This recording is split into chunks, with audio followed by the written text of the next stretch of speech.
The shorter you can make a video, the more impactful it's going to be. Why spend 20 pages writing out an argument that can be explained properly in 5? You, as the editor, get to make those decisions. By taking out the fluff of a video, you can really laser focus down to the purpose of the video. Who determines the purpose of the video? You and the couple.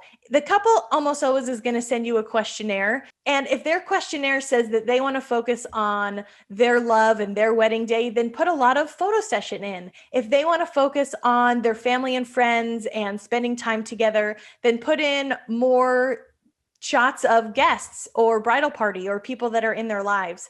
If they wanted to focus really on the details, then do a lot of details with just a few other things kind of peppered in there. But right now, because we don't have a real client, you get to decide 100% what you want to focus this 1 minute of video on. So in the 2.5 long minute wedding movie trailer that you've just created, I want you to take out the fluff and leave only the substance that you want to focus on. So that's actually all for this lesson. If you want to watch my creative process, cutting down my wedding movie trailer to be 1 minute long, then feel free to watch the video down below. You can move on to the next unit as soon as your wedding movie trailer is 1 minute long.